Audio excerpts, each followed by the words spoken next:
남부 이제 거대한 대륙입니다. 대륙. 그 얼음이 다 녹는다 그러면 전 세계 바다가 한 60m 올라옵니다.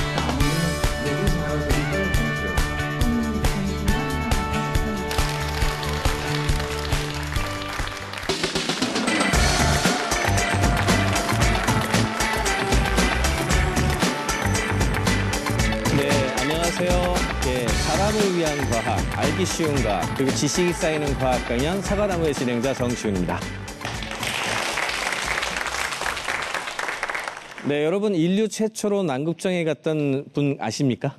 예, 아문센이라는 분이죠. 아문센이라는 분이 남극에 간 게 1911년입니다. 그러니까 이제 100년이 지났는데요. 그 이후에도 우리나라도 이 남극을 탐험하고 했던 그런 이야기 많이 들으셨죠? 그래서 우리나라 남극에 과학기지를 이렇게 세워놓고서 한국도 열심히 다니고 있는데 오늘 모시려고 하는 강연자분께서는 대한민국에서 이렇게 남극을 정말 열심히 많이 다녀오신 그런 강연자 분이십니다. 그래서 직접 체험한 남극 이야기를 우리가 좀 들을 수 있을 것 같은데요. 오늘 강연자 어떤 분일까요?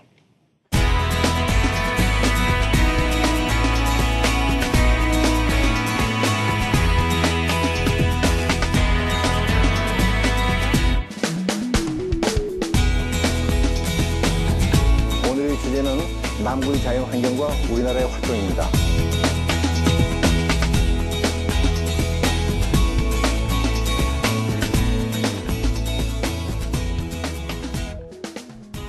네, 오늘 강연을 해주실 장승근 박사님을 모시겠습니다.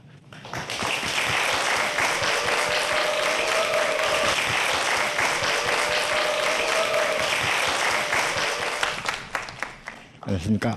네. 네, 박사님 반갑습니다. 네, 안녕하세요. 네, 안녕하세요. 박사님 별명이 남극 박사다 이렇게 들었어요. 남극에 있는 세종기지 월동대 대장으로 활동을 하셨다고 들었는데 그럼 남극에서 지내신 시간이 도대체 얼마나 되시는 건가요?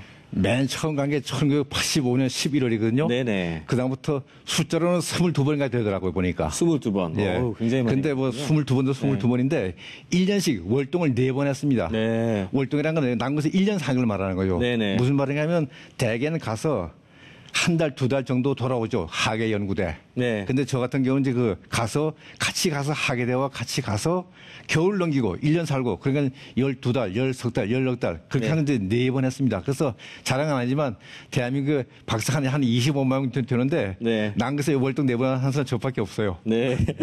네, 저도 그렇고 대부분의 여기 계신 시청자분들도 그렇고 평생 한번 남극에 갈까 말까 한 그런 기회가 있을 것 같은데요.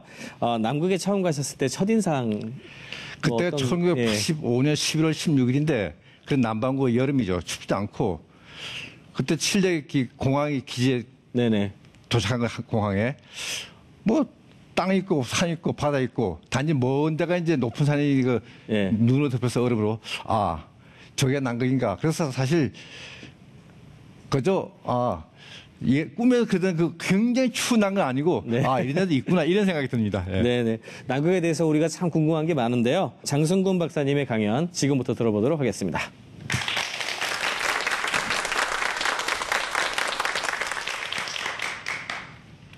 남극은 이제 거대한 대륙입니다. 대륙. 땅입니다. 땅.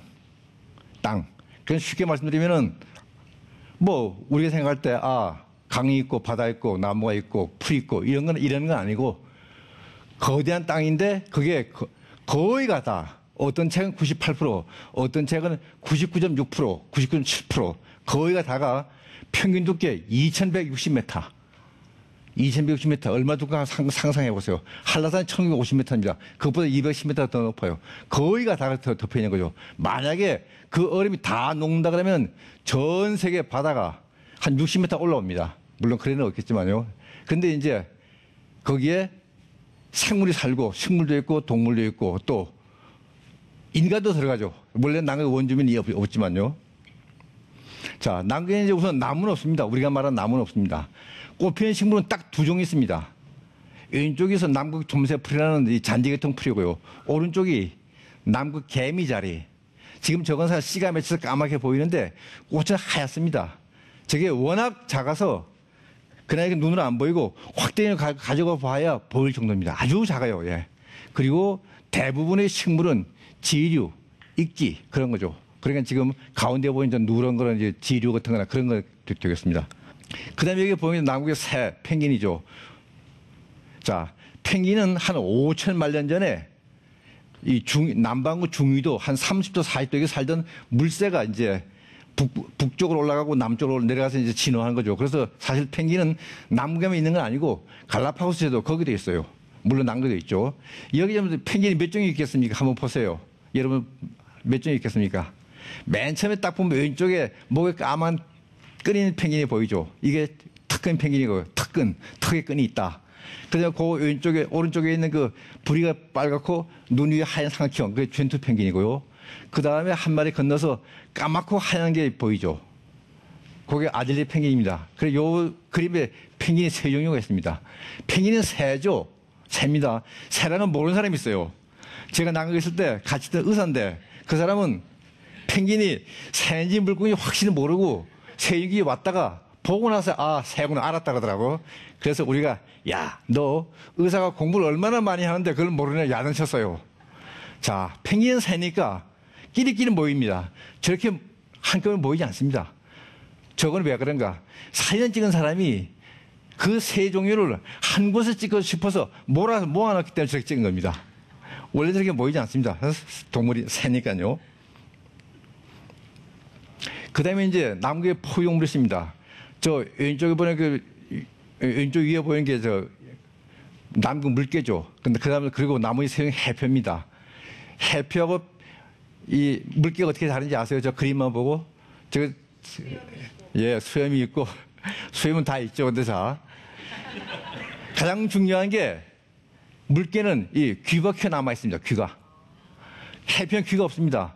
원래 저 물개나 해표가 다 물가에 살던 동물인데 물속으로 진화했죠. 그러면서 발이 이 지느러미가 되고 꼬리가 짧아지고 없어지고 그런데 해표는 완전히 귀가 없어지고 물개는 귀가 조금 남아 있어요. 근데 지금 저기서 차이 안 나지만 봐서는 모르지만 물개는 몸이 날씬합니다. 날씬하다는 말은 이 가죽이 좋다는 이야기죠. 지방이 적다는 말이고 그래서 동작이 상당히 빠릅니다. 해표는 뚱뚱합니다. 뚱뚱하다는 말은 기름이 많다는 말이고 기름이 많다는 말은 이 가죽이 별로 좋지 않다는 이야기죠. 그래서 오른쪽 아래에 있는 저 해표는 코끼리 해표인데 수컷은 크면 몸무게가 3.5톤 3,500kg. 그리고 여기는 다 붙으면 모아다 한 마리 안 될 겁니다. 저거 한 마리 잡으면 기름이 얼마나 나오느냐? 750리터. 여러분 750리터가 얼마 되는지 아세요? 드럼통. 이거 한동안 몇 리터인지 아세요? 드럼통. 그게 200리터입니다. 저거 한 마리 잡으면 기름이 한 3드럼, 4드럼 나온다는 이야기죠. 그래서 많이 잡았죠. 그렇지만 지금은 이제 다시 회복해서 원상복구 되어 있고요. 그 다음에 이제 크릴입니다. 여러분 흔히 그런 말 들었죠? 남극 새우. 예, 뭐 크릴 새우. 근데 사실 엄밀히 말하면 크릴은 새우가 아닙니다. 모양도 다르고 새우와는 모양도 다르고 생태도 다 달라요. 그런데 모르는 사람이 얼핏 볼 때 새우처럼 보여서 흔히 새우 하는데 새우는 아니고 동물 플랑크톤입니다. 흔히 사람 새끼손가락만 하죠.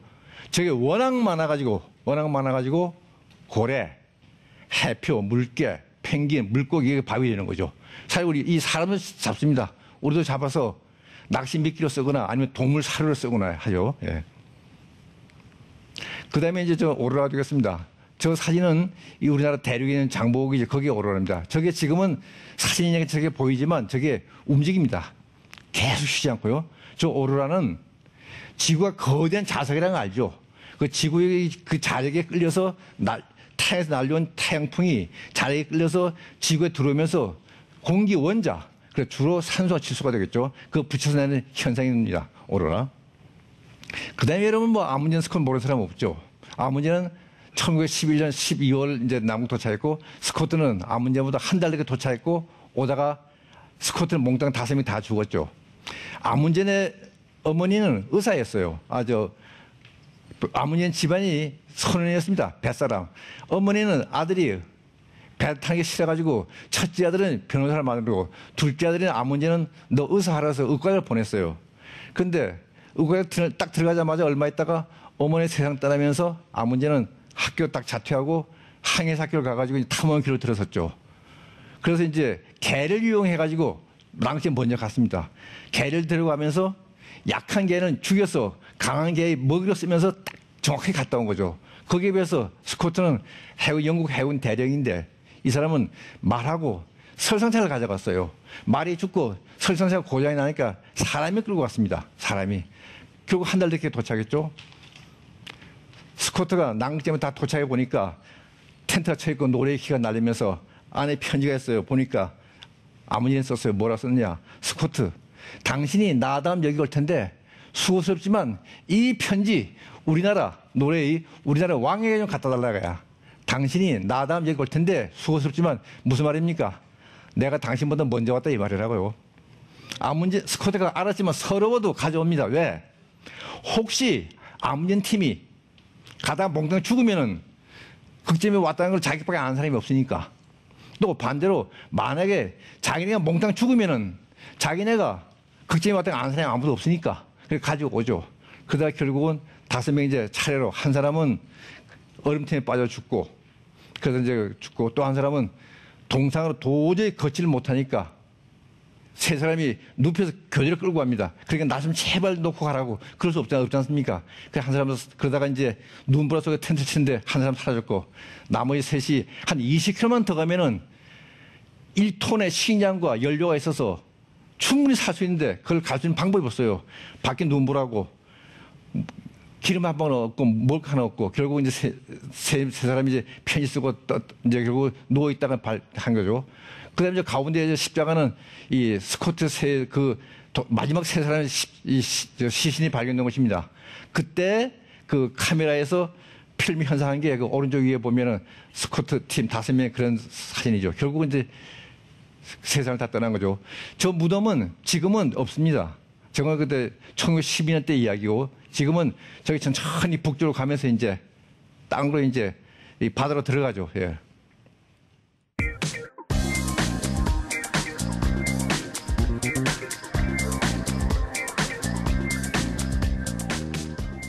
자, 남극이 누구 땅이냐? 혹시 남극의 주인이 있겠습니까? 없겠습니까? 있을 것 같아요? 없을 것 같아요? 자, 남극이 1819년에 발견된 다음에 거대한 남극이 얼마나 거대하나? 중국 1.4배입니다. 굉장하죠. 중국 4배. 유럽보다 크고 호주보다 커요. 영국이 내 땅 하고 그랬어요. 영국이. 그 다음에 노르웨이, 호주, 뉴질랜드, 불란서, 칠레, 아르헨티나 7나라가 내 땅 그랬어요.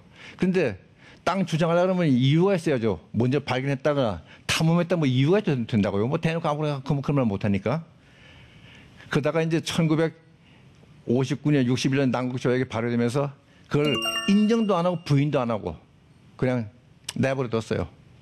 그러면서 이제 앞으로는 남북 탐험한다 그래서 남북 영유권 주장 못한 땅 내 말 못한다 이 말 했죠. 무슨 말인가? 우리나라가 남북 조약 가입해서 남북 탐험한다 그래서 기지 지었다 그래서 그게 우리 땅이다 그 말을 못한다 이거죠. 자 그러면서 이제 내버려 둔 겁니다. 그러니까 어떻게 말하면 영유권 인정도 부정당하고 내버려 둔 그런 어정쩡한 상태가 넘어가고 있는 거죠. 우리나라는 이제 언제 남북 탐험했냐? 1978년, 79년 처음으로 박정희 대통령의 뜻에 따라서 남북양의 크리를 하면서 이제 조사했습니다. 그래서 그게 78년 처음으로 조사했어요. 그래서 저게 지금 저 화면에 보이시는 게 그에 나오는 그 다음에 나오는 보고서입니다. 보면 남극 새우 그렇게 나옵니다. 사실은 새우가 아닌데요. 지금 아까 이야기대로 저걸 잡아서 이제 동물 플랑크톤에서 해서 이제 사료도 쓰고 미끼도 하고 쓰고 그러죠. 그러다가 이제 1985년에 남극 대륙을 처음 탐험하고 86년에 남극 조약에 가입하고 87년부터 기지를 짓기 시작해서 88년 2월 17일 이제 세용기 문을 열었죠. 그 다음에 이제 지금 벌써 1988년이니까 벌써 만 26년이 넘었죠. 이제 세용기지. 그래서 지금 이제 27차 월동대가 이제 있고요. 지금 저 보이는 장면은 이제 세용기지입니다. 처음보다는 많이 넓어졌습니다. 처음에는 한 400평 정도밖에 안 되는데 지금 한 1,200, 300평 굉장히 넓어졌어요. 그래서 앞에 보는 저 회색 건물 2층 건물은 몇 년 전에 새로 지은 건물들이고 지금 바다가 얼었네요. 기지 앞바다가. 예. 우리나라는 이제 여러분 쇠빙선 알죠? 쇠빙선 지은 거. 쇠빙선은 얼음을 깬 배입니다. 그 내빙선은 얼음을 견디는 배고요. 그 내빙선은 배를 튼튼하게 만들었고 쇠빙선은 얼음을 깨게 만들었고 쇠빙선은 어떻게 얼음을 깨는가? 그 힘으로 깨는 건 아니고 앞뒤에 내 안에 큰 물탱크가 있어요. 물이 왔다 갔다 합니다. 물이 뒤로 가면은 배가 약간 들리죠. 물이 앞으로 가면 배가 늘어. 그래서 이게 배의 무게를 깹니다. 그래서 우리 쇠빙선이 7,500톤인데 두께 1m. 그러니까 물 위에 20cm, 물 밑에 80cm. 얇은 얼음을 이렇게 깨면서 시속 한 6km 가는 거죠. 그러니까 우리가 생각할 때 쇠빙선 그러면은 뭐 영화 타이타닉에 나오는 그런 얼음을 깬다고 생각하면 안 됩니다. 그런 얼음 깨는 배는 아무도 없어요. 세계에서 가장 성능이 좋은 쇠빙선이 러시아 쇠빙선인데 이름이 승전 50주년. 승전 2차 세계대전 승전 50주년이죠. 그 배인데 2.8m 얼음을 깹니다. 2.8m란 말은 물 위에 50cm, 물 밑에 2.3m. 이걸 깨면서 한 6km 나가죠. 예. 자, 쇠빙선이 있는 것도 대단하지만 러시아나 칠레나 아르헨티나는 쇠빙선이 있어도 연구에 못 씁니다. 그저 사람이나 나르고 물자나 나르죠. 근데 우리나라는 이제 연구에 쓰죠. 그거 대단합니다. 있느냐 없느냐 중요하지만 연구에 쓰는 게 정말 대단하거든요. 여러분 몇 년 전에 아시겠지만 러시아 어선이 남극에서 조난당했어요. 그때 장면입니다. 저 장면은 지금 우리 쇠빙선이 가서 저 배를 이제 구조하는 거죠. 그래서 가서 붙여놓고 이제 기름을 다 우리 배로 옮기고 배가 러시아 어선에 떠오르니까 그래서 용접해서 다시 수리하고 그래서 기름 다 넘겨줘가지고 그래서 러시아 대통령이 우리 이명박 대통령한테 고맙다 전화도 했고 또 그쪽에서 해양부 장관을 전화했고 그거 대단한 거죠. 만약에 그렇게 못하면 뭐 구할 방법이 없으니까요. 자, 우리나라 여러분 대륙에 기지 친 거 알죠? 지난 2월에 장보고 기지. 자, 이 장보고 기지는 남이 74도에 있습니다. 우리 세운기지 남이 62도에 있어요. 그래서 세운기지는 하루 24시간이 낮이거나 밤이 날이 없습니다. 낮과 밤이 다 있습니다. 낮과 밤이 다 있어요. 무슨 말이냐면은 6월 21일은 우리는 하지지만 남방은 동지거든요. 그때는 태양이 아침 10시에 밝아져서 오후 2시 어두워집니다. 그러니까 점심만 밝을 때 먹는 거죠. 그리고 12월 21일은 우리는 동지죠. 남방은 하지거든요. 그때는 밤 11시에 어두워져서 새벽 3시에 밝아져요. 그러면 새벽 1시는 한밤중이죠. 신문 들고 나가면 불없이 신문 볼 수 있습니다. 그래도 거기 세운기지는 남이 62도니까 낮과 밤이 다 있죠. 그리고 또 그렇게 춥지도 않습니다. 여러분 남극은 무조건 춥다고 생각하시는데 남극은 워낙 크니까 아까 말대로 중국 1.4배니까 아주 추운 데가 있어요. 내륙 고온지대. 거기는 영하 89.2도. 연평이 영하 55.4도. 그런 데가 있습니다. 러시아 기지인데 보스토크라고. 높이가 3,480m. 백선보다 더 높아요. 거기는 워낙 춥지만 그러니까 거기는 뭐 영하 20도 이상 올라가도 굉장히 따신 날이죠. 물이라는 게 없으니까 얼음을 잘라서 물을 만들죠. 그 다음에 거기는 워낙 높아서 산소가 없어서 뛰어다니지 못합니다. 산소가 한 60%밖에 안 돼서. 그런 데도 있고 저희 세종기지는 아주 저 북쪽, 남극 반도 북쪽에 있어서 그렇게 춥지 않습니다. 그래서 놀라지 마세요. 12월부터 1, 2, 3, 월 1년에 넉 달은 월 평균 기온이 영상입니다. 2.0, 0.8도 월 평균 기온이에요. 그냥 비도 오고 물도 흐르죠. 그래도 남극이죠. 뭐 남극 꼭 춥다고 남극이 아니니까 남익수 남쪽 남극이니까. 그 다음에 이제 지난 2월에 중공항의 장보고 기지는 어떤가? 장보고 기지는 남해 74도에 있습니다. 거기는 95일이 밤이고 100일이 낮입니다. 지금은 밤입니다. 예. 5월 8일부터 이제 한 8월 한 90일까지 그 밤이고 그다음부터 이제 한 10월 중순부터 올라가면 이제 다시 태양이 뜨는 거죠. 그다음에 밤낮이 있고. 그러니까 우리가 상상할 수 있는 그런 시대는 아닌 거죠. 그렇게 해서 내려가서 드디어 예를 들면 남이 90도에 가면은 60일이 6달이 밤 6달이 낮 그렇게 되는 거죠. 그래서 이 남극의 대륙이 지금 대단한 겁니다. 이제 우리의 희망은 뭐가 있는가? 이제 남극 대륙이 지금 해안에 있으니까 다음에 이제 대륙 안에 들어가서 얼음 속 위에 길을 지어야죠. 그래서 얼음을 파내야겠죠. 남극 얼음은 굉장히 중요합니다. 왜 중요하냐? 우리는 물이 얼면 얼음이 되지만 남극은 물이 얼는 게 아니고 눈이 다져진 겁니다. 남극에 있는 얼음, 눈이 다져진 거. 그럼 눈이 쌓였을 때 공기 있겠죠? 그 공기가 요새 공기가 옛날 공기인 거죠. 그러니까 무슨 말인가? 만약에 50만 년 전 얼음이다. 그러면 그 속에 공기는 요새 공기가 아니고 50만 년 전 공기인 거죠. 그걸 조사해 보면은 그때의 온도를 알 수 있어요. 기후를 알 수 있어요. 그래서 굉장히 중요한 겁니다. 그래서 이제 우리도 앞으로 이제 대륙기지, 장보고기지 오래 준공했지만 앞으로 뭐 늦어도 10년 내는 남북 내륙에 진출해서 내륙기를 지어야 되겠죠. 그렇게 되면 좀 더 우리 연구할 수 있는 분야가 넓어지게 되겠습니다. 예.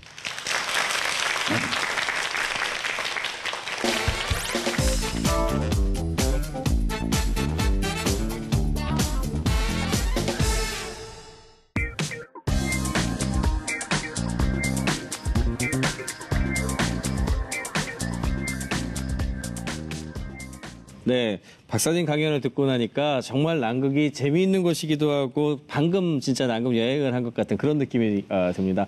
제가 먼저 질문을 드리고 싶지만 어떻게 보자면 오늘 같은 경우에는 진짜 방청객 여러분들께서 바로 질문을 드릴 게 굉장히 많으실 것 같아요. 그래서 바로 방청객 질문을 좀 받도록 하겠습니다. 질문해 주실 분 계십니까? 네, 박사님 강연 굉장히 재밌게 잘 들었고요. 또 이제 박사님께서 남극 체험을 처음 하신 지 벌써 20년이 지났다고 들었는데 또 여름철만 되면 뉴스거리에 보면은 뭐 북극의 얼음이 얼마만큼 녹았다, 이만큼 녹았다, 뭐 지구 온난화의 뭐 속도가 더 빨라지고 있다 이렇게 북극에 관한 뭐 북극의 얼음이 녹는 그런 기사는 많이 보이는데 남극에 대해서는 그렇게 많이 보이지가 않거든요.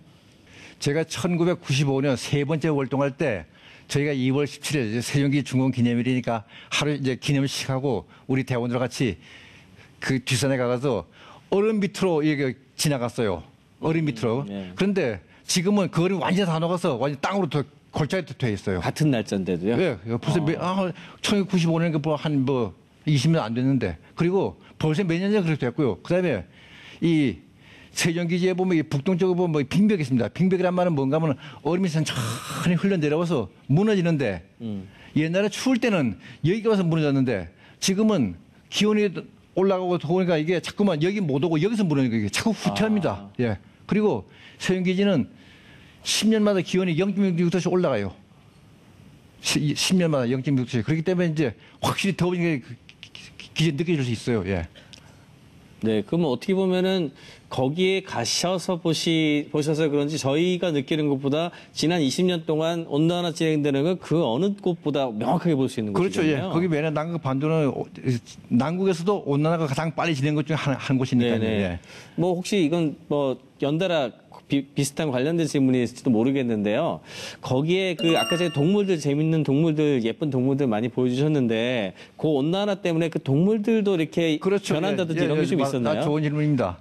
예를 들면 그 펭귄 중에 그 킹 펭귄이라고 했어요. 킹 펭귄. 그 황제 펭귄이 비슷하게 생긴 건데 원래 그거는 남극이 아닌 남극 바로 북쪽 안 한 거겠어요. 네. 근데 이제 더워지니까 그게 우리 기억이 내려옵니다. 그다음에 유럽 참새. 그 참새 생긴 이게 반도까지 와요. 그러니까 하면은 더 남쪽에 황제 펭귄은 이제 안 옵니다. 사라집니다. 그러면 이제 점점 따뜻해지니까 따뜻한 데서 한 동물 자꾸 내려오고 추운 데서 한 동물 자꾸 후퇴 없어지는 그런 식이 되는 거죠. 아, 걔네들이 이렇게 서로 움직이는 거예요. 예, 그럼요. 그 눈에 보여요. 예. 아, 그렇군요. 예, 좀 재미있는 굉장히 중요한 질문을 해주셔가지고 그와 관련된 강연에서 못 다룬 얘기를 좀 많이 커버를 한 것 같습니다. 또 다른 질문 해주실 분 계십니까? 네, 박사님 강연 아주 흥미롭게 잘 들었고요. 혹시 남극이랑 북극 중에 어디가 더 추운지.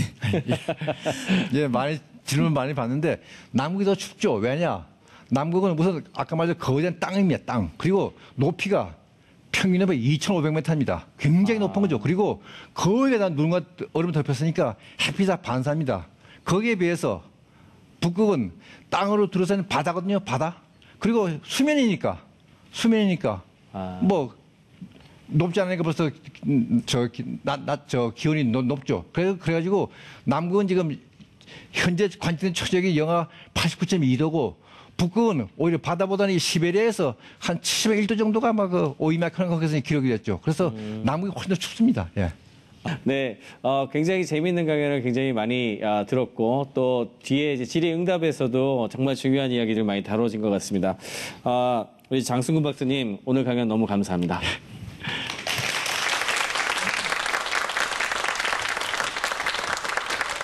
네, 지금까지 장승근 박사님께서 하신 남극에 대한 흥미로운 강연을 들어봤습니다.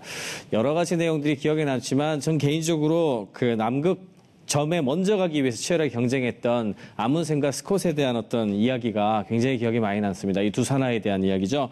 어떻게 보자면 이런 남극의 탐험을 가능하게 했던 것들도 스콧과 아문센과 같은 위대한 도전 정신이 아니었나 이런 생각이 들고요. 바로 이런 힘이 바로 인류의 역사를 발전시키는 원동력이 아닌가 그렇게 생각이 듭니다.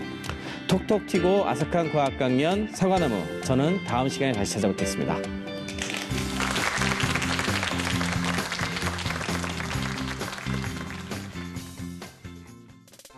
Thank you.